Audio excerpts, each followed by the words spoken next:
Wait. I'm videoing. Matt, get this on video. You got it? Yeah. Alright, this is gonna see if we can't blow us up a chicken. Putting a mortar inside this thing. Gonna turn it so it doesn't go. There you go. Alright.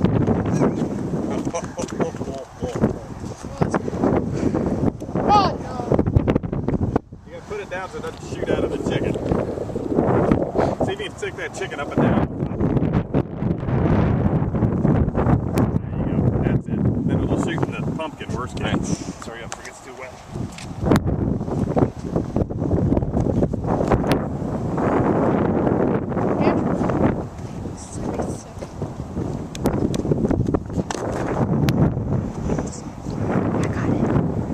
Well, this is a chicken and a mortar on top of a pumpkin. Oh. Oh, crud.